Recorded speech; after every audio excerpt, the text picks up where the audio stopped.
我在大学的同事那他是有着非常应该说是深厚的关于这个犹太教跟伊斯兰教还有跟基督信仰的背景它不仅仅是一些头脑的知识或者课本的知识，它事实上对每一种宗教都有非常深的这种涉猎或者非常深的经历。他自己本身是这个犹太人所以犹太教是他的自己的本身的传统。然后有一段时间呢，他在这个伊斯兰教里面有非常深的这个进入到里面去钻研，然后甚至成为很多这个阿訇或者是这些这个神职人员的教授然后呢后来他去 Indiana University 那边读哲学博士是哲学的这个主修哲学，然后在那个地方接触了基督教。然后现在在这个学校里面，事实上他的办公室跟我的办公室是对面，我们经常能看得到对方隔了一个走廊。那么他现在主要教的是心理学教的是心理辅导心理学所以他在各个方面这个有非常丰厚的知识。那事实上很多地方都争相邀请他。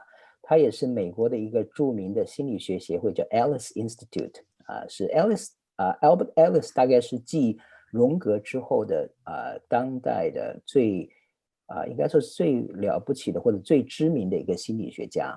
那么他创建了这个 Alice Institute Steve 是这个 Alice Institute 的现在的总裁所以我们非常有幸请到他他其实准备了4个讲题，后面2个讲题是讲心理辅导、心理协谈跟心理学方面。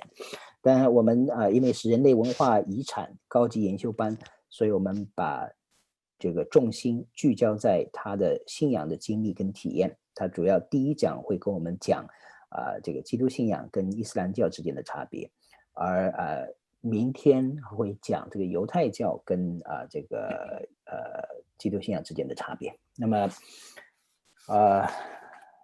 非常难得非常难得全美国基本上很少或者全世界根本很少能够找到这样对3个亚伯拉罕系宗教都非常深入的研究，而且有亲身体验，而且体验到一个程度是这个是教授级别拉比级别的这样的一个讲员。所以我们今天非常有幸请到Steve Johnson 给我们来演讲。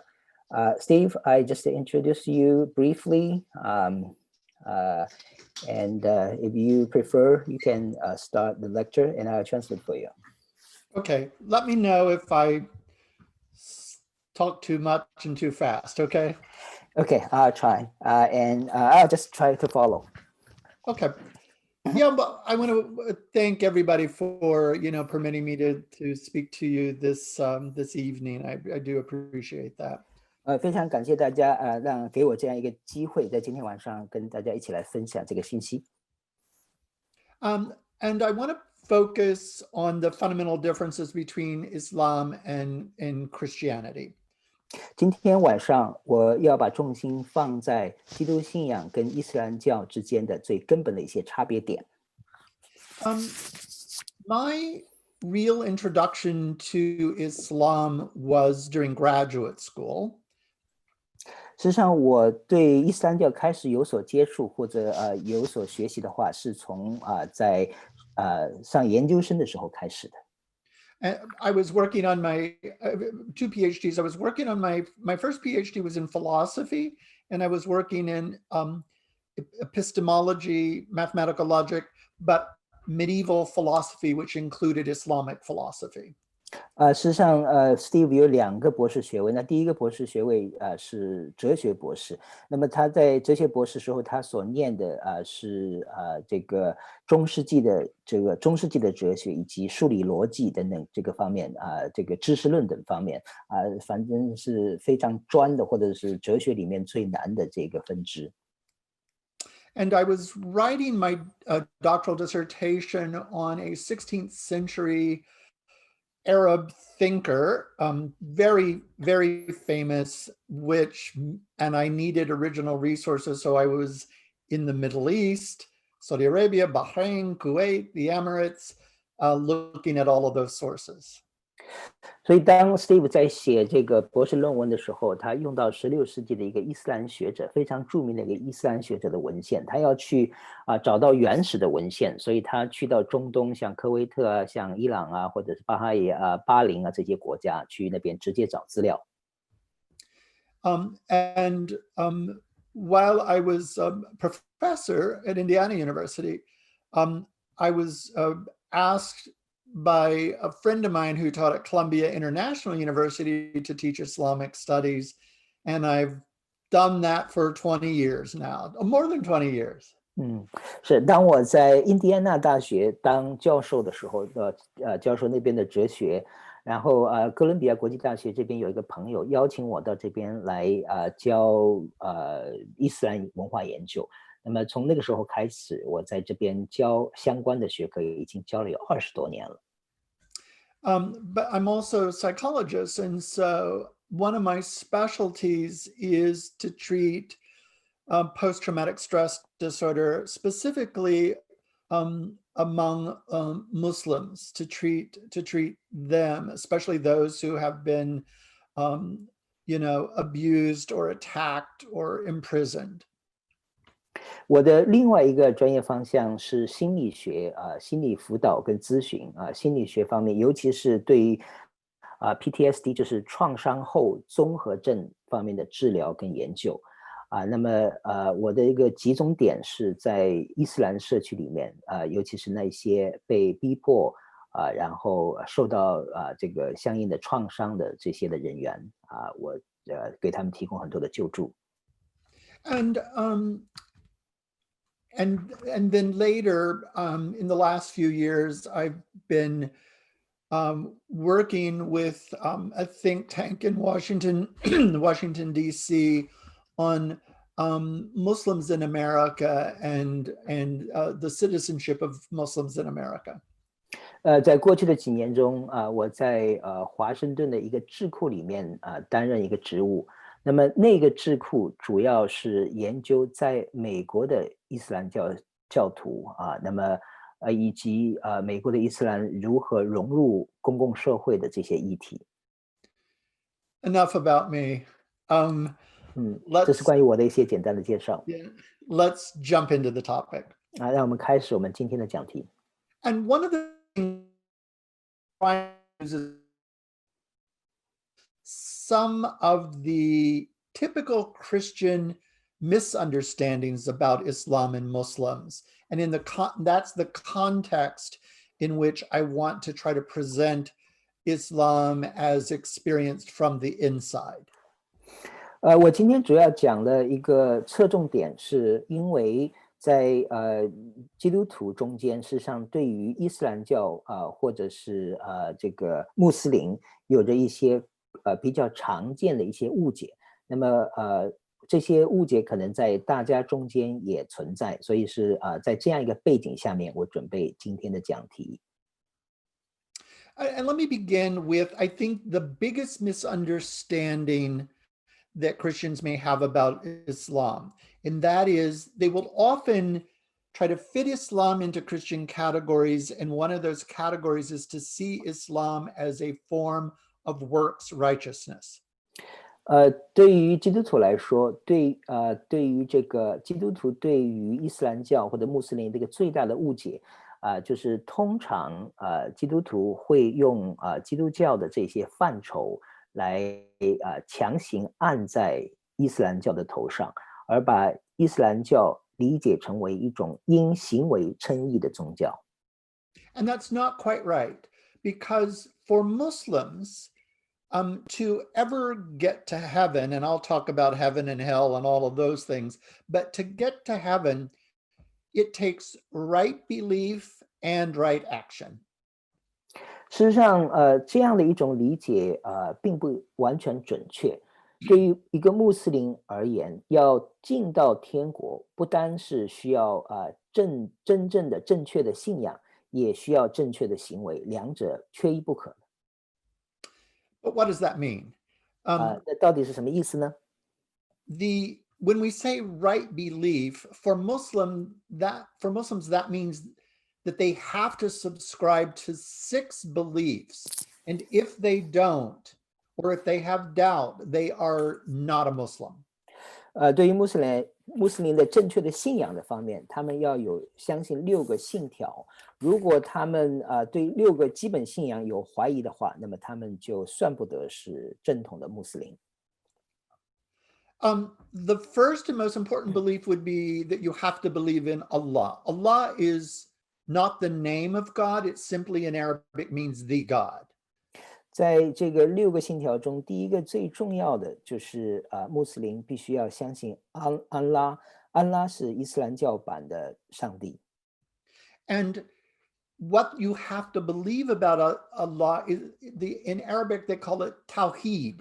Tawheed means that there is one and only one God, and there can only be one person in that Godhead.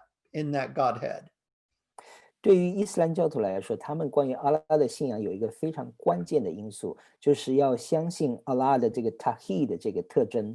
那么 Tawheed 的这个特性翻译出来翻出来的话，其实就是对于阿拉的独一性，或者阿拉的唯一性，或者阿拉的不可分割性的这种的信仰。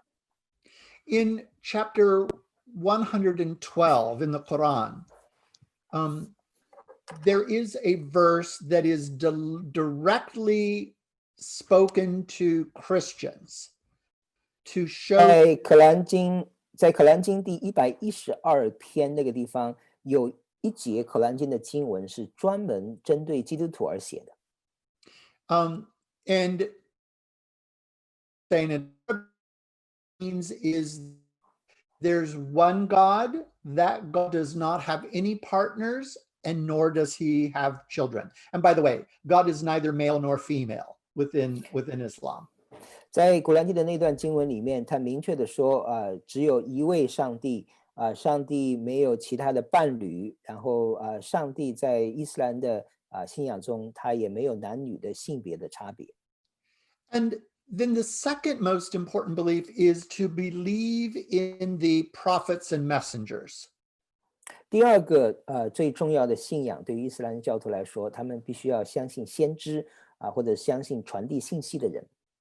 And this is where there's a problem, because in Arabic, they will use the same word that we use in English, but the meaning is, in Christianity, but the meaning is quite different.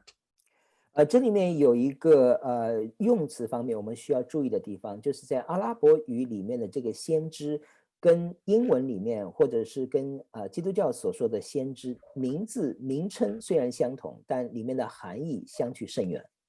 So prophets have one task, and that is to bring law to a specific group of people. 对于这个先知来说他们认为先知有一个唯一的一个任务，这个任务就是把律法传递给特定的族群。So the very first prophet was Adam. 第一个先知对于伊斯兰教徒来说是亚当。And would include people that we know in Christianity like Abraham, Isaac, Jacob, Joseph, Moses, Jesus, and more. 在这个伊斯兰教里面，更多的其他的先知，包括我们基督徒能够耳熟能详的一些的人物，包括像亚伯拉罕、以撒、雅各、摩西、耶稣等等还有其他更多的先知。So they bring the law to a specific group of people. So for them, Jesus came to bring law to the Jews.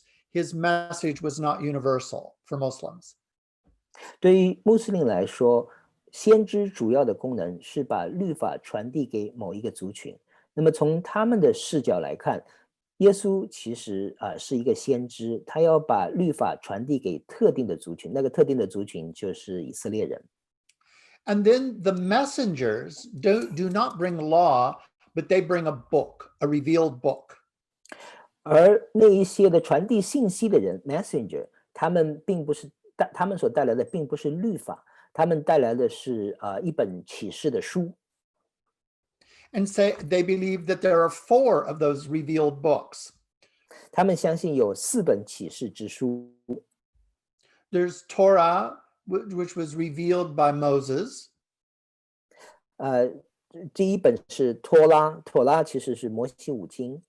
Zabur, or the Psalms revealed by Dawood or David. 第2卷书是 Zabur 其实就是我们所说的诗篇，是由通过大卫所启示出来的。The Injil or the Gospels, revealed by Jesus. 第3本书是福音书，是通过耶稣启示出来的。And then the last book was the Quran, revealed by Muhammad. 第4本也是最后的一本书，叫做可兰经是通过穆罕默德启示出来的。And so Muslims have to believe in all 4 books. 穆斯林要相信所有的这4本书。However, they believe that the first 3 books have been corrupted. 但是他们认为前面的3卷书已经易失或者已经被篡改过了。It says by the lying pen of the Jews, it was corrupted. And 尤其是他们犹太人 Yeah, go ahead. 他们认为是犹太人把上面的前面的3卷书都给这个败坏了。And only the Quran, they believe, is uncorrupted. 他们认为只有可兰经是原封未动，是可靠的。So in interacting, I sometimes see Christians interacting with Muslims and they'll quote the Bible as proof, but the Muslim is thinking, yeah, but it's been corrupted. You know, 所 I 以 can't 当有 believe 的 that. 时候宗教对话的时候，基督徒跟伊斯兰教徒进行对话的时候，基督徒有的时候会引用圣经，但是对于伊斯兰教徒来说，他们里面的一个想法就是说，你所引用的圣经其实是已经被败坏了的，已经被篡改了的。The other article of faith is they have to believe in the angels. One of the most important was Gabriel, who actually recited the Quran to Muhammad. 那么他们第4个信仰第4个关键的信仰是，我看1、2、3，对第4个关键的信仰是他们要相信这个天使，其中有一个非常重要的天使是Gabriel Michael 那个the angel. I'm sorry, I just you throw them. No, you're okay now. Okay. The other one is the belief in the afterlife, heaven, hell, etc. 他们对于这个天使的信仰，他们是特别相信其中有一个天使叫加百列，而这个加百列这个天使是直接把古兰经启示给穆罕默德的。那么另外一个信仰的要素是他们要相信死后的生命。When someone dies, they will have, there's what's called the Mizan, or the great big scale, and the good deeds will be weighed against the bad deeds. And if you're 当 good, 某一个人过世之后，他们会经历一种审判，在这个审判的过程中，他们的善行跟恶行会进行比较。and if your good deeds outweigh your bad deeds, you go to heaven. If your bad deeds outweigh your good deeds, you go to hell. Maybe. 当 No 你的 guarantee. 善行多于恶行的时候，那你会进到天国；当你的恶行一个人的恶行多过善行的时候，那么他就会进到地狱。那么这个当然也不是绝对的。So, for example, there's a story told by Muhammad that that a young man despaired, he committed suicide, and when he went, after he died, they weighed his good deeds against his bad deeds, and the suicide made the bad deeds outweigh the good deeds. 那么比如说在古兰经里面，穆罕默德曾经讲过一个故事，就是在关于审判的这个过程中间，他说有一个年轻人那么当他死了之后，实际上他是自杀的。当他自杀之后，来到这个审判台前，那么他的善行跟恶行就在那个地方被比较来衡量。那么事实上在这个伊斯兰教里面，把这个自杀看作是一个很大的恶行，因为这个年轻人是自杀的，所以他的恶行就多过他的善行。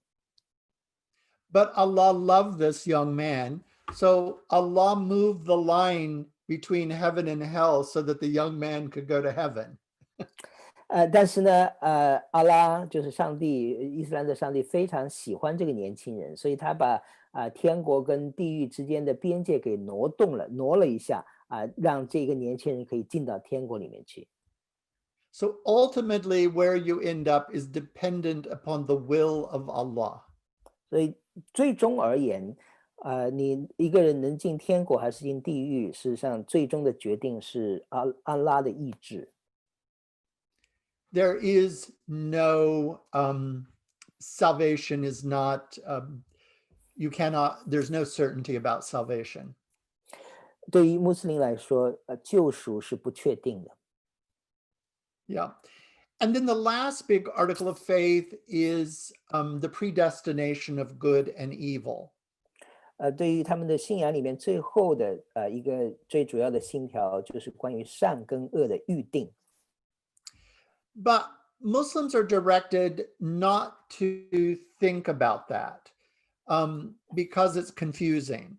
And Muhammad said there are things that are clear, there are things that are unclear. Stay away from the things that are unclear. 事实上，关于善恶的预定这一个教义非常的复杂，以至于穆斯林在接受教导的时候他们会被教导说不要太过多的去纠结于这个问题。穆罕默德教导说有一些事情是显而易见的，有一些事情是隐晦的那么作为穆斯林的话，不要去钻牛角尖，去过多的思考那些隐晦的事情。But if I go back to the young man that committed suicide, 如果我们回过头去看看那一个刚才所说的那个自杀的年轻人 yes, and that is equivalent to baptism for Roman Catholics or equivalent to accepting Jesus as Lord and Savior for an evangelical Christian.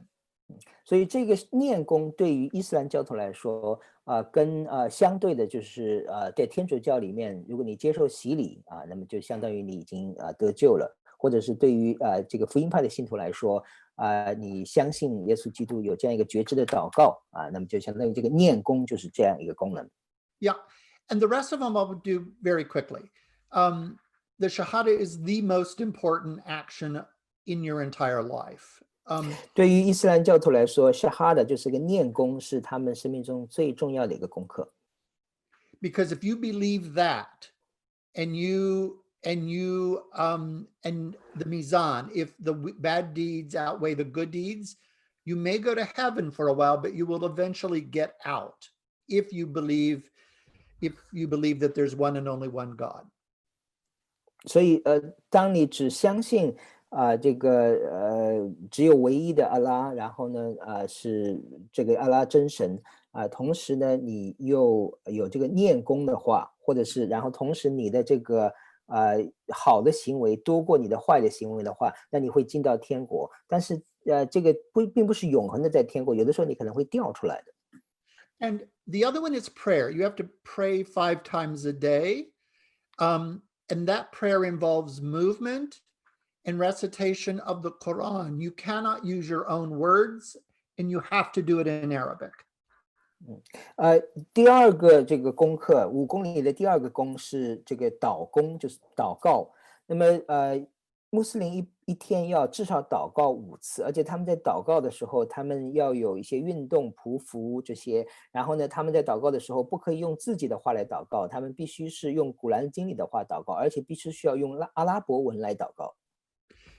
You have to do the fast during Ramadan, where you cannot eat from sunrise to sunset. 那么当然在斋戒月里面，他们需要遵守这个斋功，也就是从日升到日落之间不可以吃东西。 That means you can't eat, you can't drink anything, you can't get angry, you can't smoke, you can't have sex from sunrise to sunset. 也就是在那个斋戒的这段时间里面呢不可以吃，不可以喝，不可以发怒也不可以这个抽烟，或者是做这些，也不可以有性行为。 The other one is tithing. You have to give 2.5% of your wealth for cash, cattle, and crops, we say. 那么接下来的一个功是课功，课就是交税或者是奉献。那么伊斯兰的奉献的数目是2.5%。Yeah. And then there's the Hajj, or the pilgrimage to Mecca. You have to do that at least one time in your life if you can afford it. If you can't afford it, then you don't have to do it. 接下来的第5个宫呢是朝贡或者是朝圣，也就是去麦加朝圣。一个穆斯林最好应该一生去1次麦加朝圣，但是如果说你经济原因没有办法付得起的话，那也是可以免去的。So, if I summarize all of that, Islam. So we about after Hajj. Hajj, you make it once in your life. Hajj, yes, if you can afford it. Yes. If you can't afford it, then you don't go. So let me Yes. move to another point.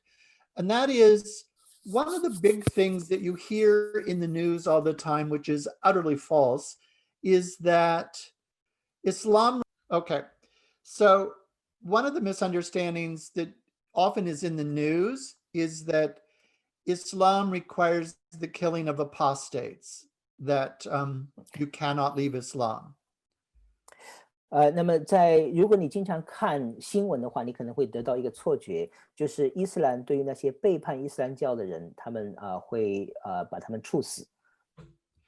That is not quite true. 事实上，这不是真实的。There are multiple divisions within Islam. Some do require the killing of apostates, others don't, and others give you time to make a decision. 事实上，这个不全是真实的，因为在伊斯兰教里面有很多不同的宗派，有一些的宗派确实是要杀死被盗者，有一些并不要求杀死被盗者，而另外一些呢，他会给这个被盗者一些时间，让他们重新来考量做决定。But let me move to an area where there's lots of confusion, and that is about Jesus. 那么我们来看一下接下来我们很多人可能对此存在很多误解的这个方面，关于伊斯兰的，也就是关于耶稣相关的这些议题。So for Muslims, and he Messiah. Can you repeat the last phrase? Yes. For Muslims, Jesus is a prophet, a messenger, and the Messiah. 对于伊斯兰教徒来说，耶稣呢是他是先知，也是带信息的人，同时也是受膏者。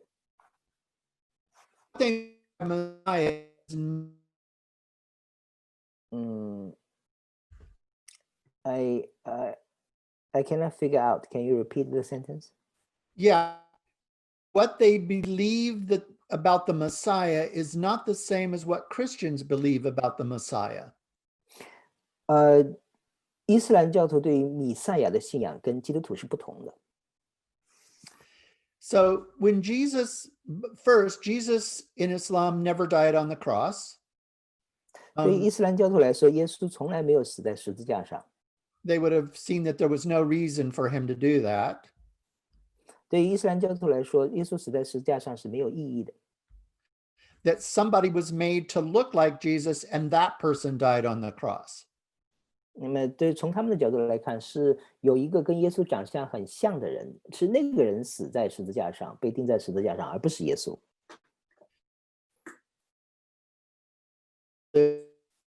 Was married, had children. 对于伊斯兰教徒来说，耶稣基督后来实际上活了很长，然后呢结婚了，有儿女。Jesus was taken up into heaven and he never died. 对于穆斯林来说，耶稣是直接被接到天国里面，他从来没有死过。And so, what will Jesus do as Messiah? 耶稣作为弥赛亚，他做什么事呢？ One, he'll kill the pig. 第一个是他会把所有的猪都杀死。Because he will be saying that it was the Christians who changed the Jewish dietary laws and that Islam brought them back. 事实上他们会说是因为基督徒把犹太人的这一个关于食物的这一个律法给更改了，那么伊斯兰教徒把这个重新恢复了这个食物的律法。He'll destroy the cross, which means he never died on the cross. 对于伊斯兰教徒来说，耶稣基督也会把十字架给拆毁，因为他从来没有在十字架上死过。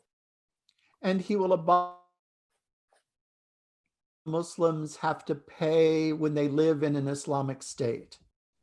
那么耶稣来了以后，他也会废除有一种税叫做吉兹亚税。这种吉兹亚税是对于非穆斯林生活在穆斯林地区必须要额外交的人头税。那么耶稣会要把这种税给废除掉。Because there won't be any non-Muslims alive at that point. 因为到那个时候已经没有非穆斯林存在了。Because Jesus will then wage a war against the Antichrist. 在那个时候，耶稣基督会与敌基督来征战。And he will have all of creation rise up to kill all the Jews. 他会让所有的这些造物被造物一起起来然后把所有的犹太人都杀死。Steve, I just want to make sure, is that all the creation rise up and kill the Jews? Right, yeah.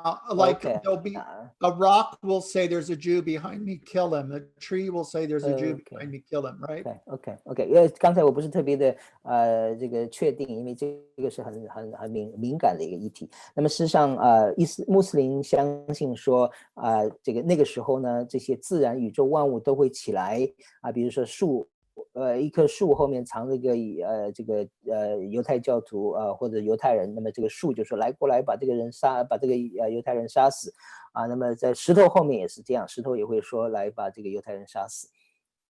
Okay, and let me shift to the Bible and the Quran because there's a big difference there.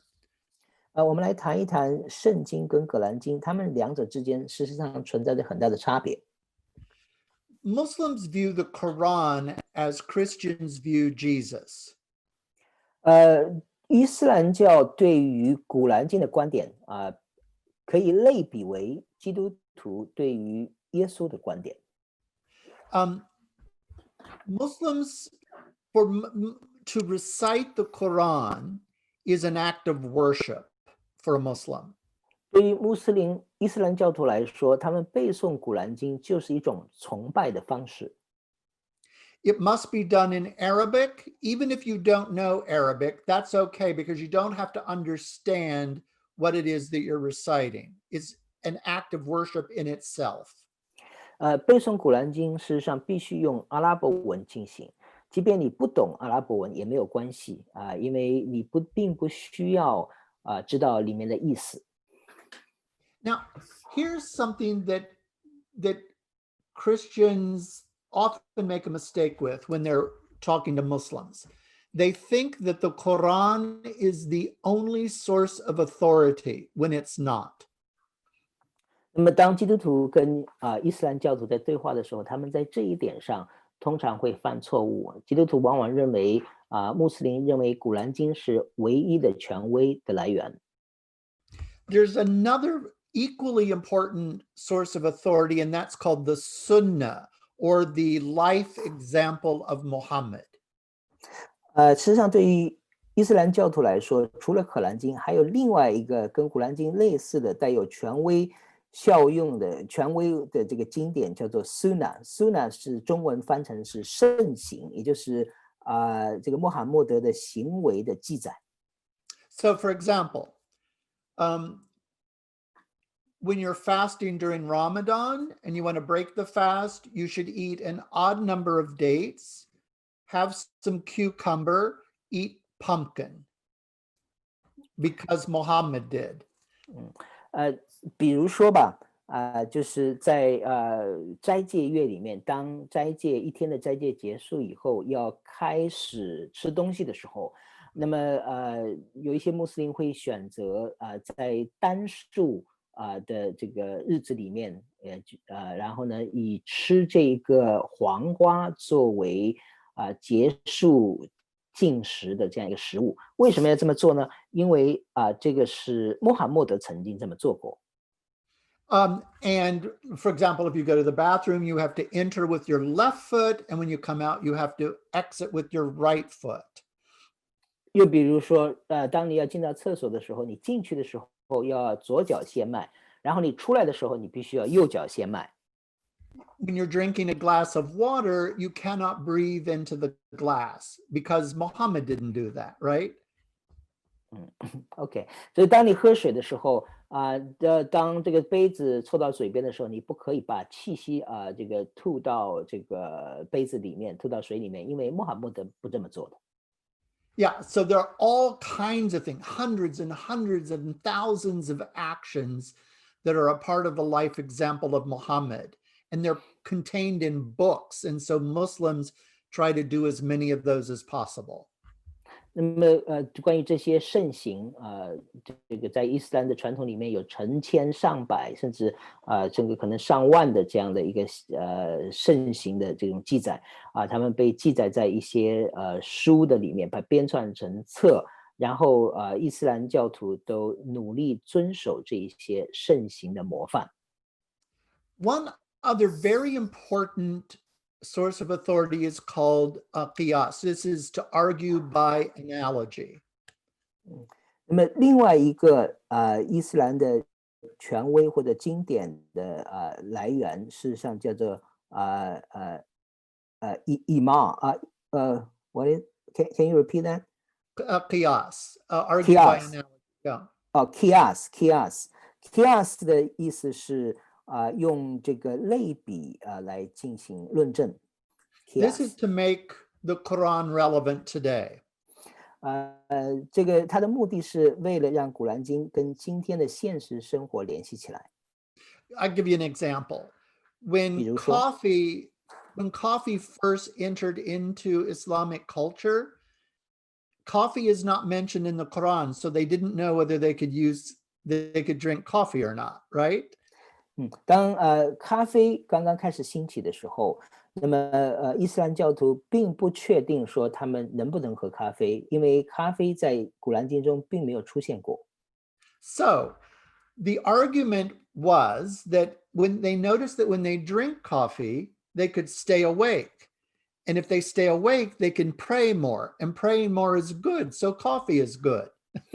那么这个里面有一个论证的一个过程，就是说当他们喝咖啡的时候，他们可以更加的警醒，帮助他们那么在他们警醒的时候，他们就可以更多的祷告。那么更多的祷告当然是好的，所以呢咖啡也应该是好的。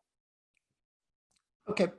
I want to cover a couple of things and then some confusions that Muslims have about Christianity so that you will know that when you interact with them, okay? And then we'll have question and answers. 那么我们在开始问题解答之前，我们也可以看一些就是伊斯兰教徒他们对于基督信仰或者对于基督徒的一些普遍存在的误解。There are two major divisions of Muslims.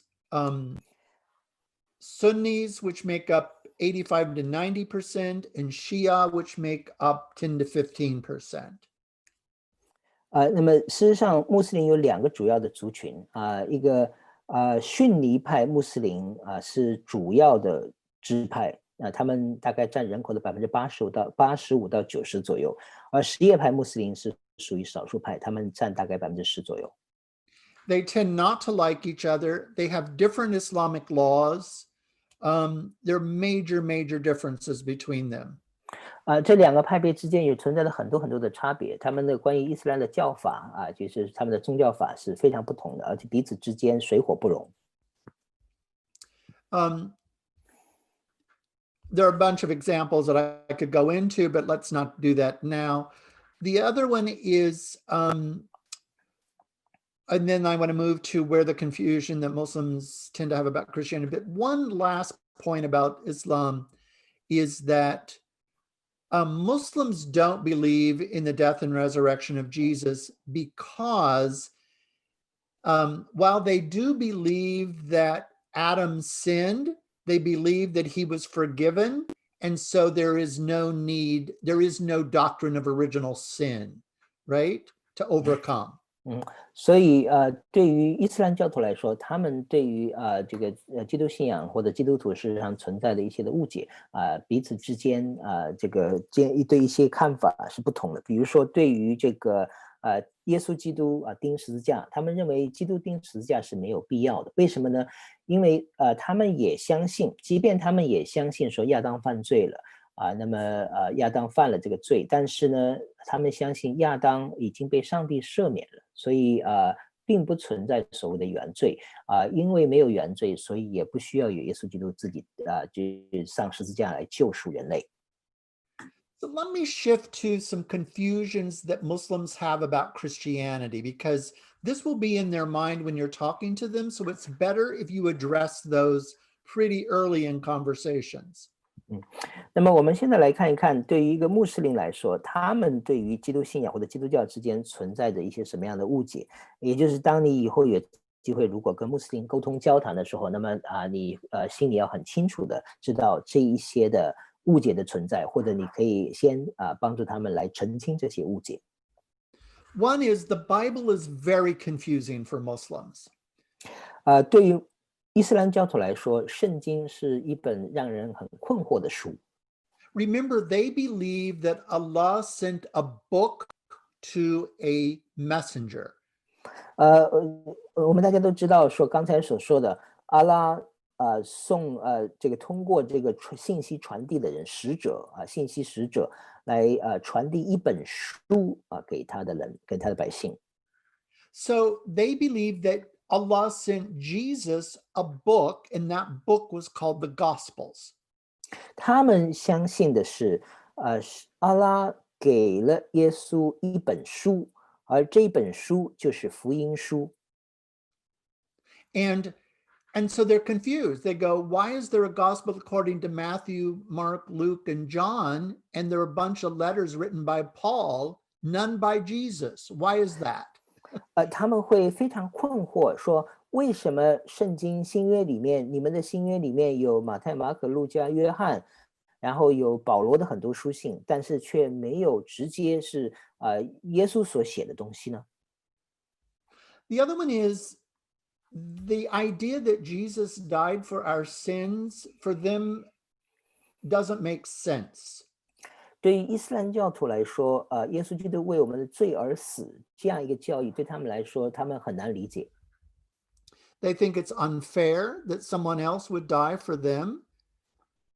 他们就会觉得说这是很不公平的，为什么另外一个人要替我死呢？ And it's not rational, they say. 那他们也会认为说这很不理性。 Another one is the doctrine of the Trinity. 那么另外一个通常的误解就是三一论、三一神论。They just don't see how three could be one, because they're radical monotheists. There's only one, God. There cannot be a person. There can't be two natures for anybody, right? 那么对于伊斯兰教徒来说，他们是相信的是严格的一神论，他们很难相信或者根本不可能理解，是想不通为什么上帝有多个位格。 I want to give a personal story on this one.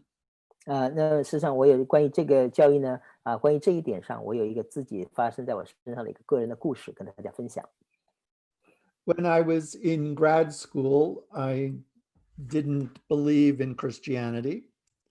当我在读研究生的时候，那时候我还没有信耶稣。 And I was invited to a university to debate a Christian. 有人邀请我去到一个大学里面去跟一个基督徒辩论。 And on behalf of the Muslims. 当然我代表的是伊斯兰教，代表穆斯林。 And I was saying that the doctrine of the Trinity made no sense to a Jew or to a Muslim. 我挑战他们说，对于一个犹太教徒或者是对于一个伊斯兰教徒来说，三一神论是不可理喻的。 Now keep in mind, I was finishing my PhD in philosophy, right? 那么大家都知道说，我当时是在写这个哲学的博士论文。 And so the Christian said, just as the ocean could not be contained in the teacup, the infinite God could not be contained in the finite body of the infinite God could not be understood by the finite mind of a human, right? 那么那个基督徒就用了这样一个比喻，就是说这世界上各个海洋的水无法盛装在一个茶杯的里面。那么同样，上帝无限的丰富，也同样没有办法被我们有限的头脑所认知。And so I responded, I said, I really like that. Just as the ocean could not be contained in a teacup, the infinite God could not be contained in the finite body of Jesus. 我当时就回答说，你的这个比喻非常的好，我同意那么我认为说就好像各个洋海的水没有办法被装入一个茶杯那么整个关于上帝的无限性也没有办法被装进耶稣基督这一个历史的人物的生命里面。That's how a Muslim would think. 这个就是我当时是典型的伊斯兰教徒的想法。I figured that out a few years later, though. 那么当然很多年以后我慢慢的明白这个其中的道理。Otherwise, I wouldn't be teaching at Columbia International University, right? 要不然的话，我不会在这个大学里面教书了。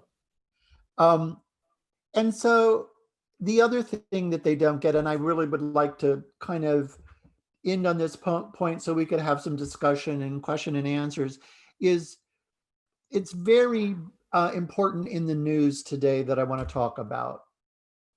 那事实上我们还有一点我们想要进行讨论那么这一点我们经常在新闻里面可以看得到。那么讨论完这一点以后我们就可以来有一些问答互动的时间。And that is that Muslims do not understand why Westerners, and when they hear Westerner, they think Christian, why we tell jokes about Jesus. 对于穆斯林来说，他们很难想象说你们这些西方人，也就是这些相信这些基督徒为什么有的时候会讲笑话，会讲关于耶稣的笑话。And so these are prophets and messengers are special, and you cannot say anything negative about them. And if you do, you could be subject to violence. 对于伊斯兰教徒来说，像耶稣这些都是先知，都是传递信息的使者，都是非常重要的人物你是不可以对他们有不敬的或者负面的评论的。如果有这些不敬的评论的话，那么有可能别人就会对你不客气Yeah, many other differences and similarities that I could talk about, but I don't know what's in your mind. So why don't we stop there and then just have a time for question and answers? And I think we have plenty of time to do that. OK， 那我们事实上还有其他的，我们今天就不展开细讲了。那么接下来我们有一些问题解答的时间，大家关于这个伊斯兰跟这个基督教之间的差别，或者关于伊斯兰教一些的细节有没有人要来提问那么这是非常好的一个机会因为Steve 在我们中间，他是这个很深的一个专家那么这个你有任何问题的话，就打开麦克风，然后你讲，我帮你翻译然后我们请 Steve 来回答。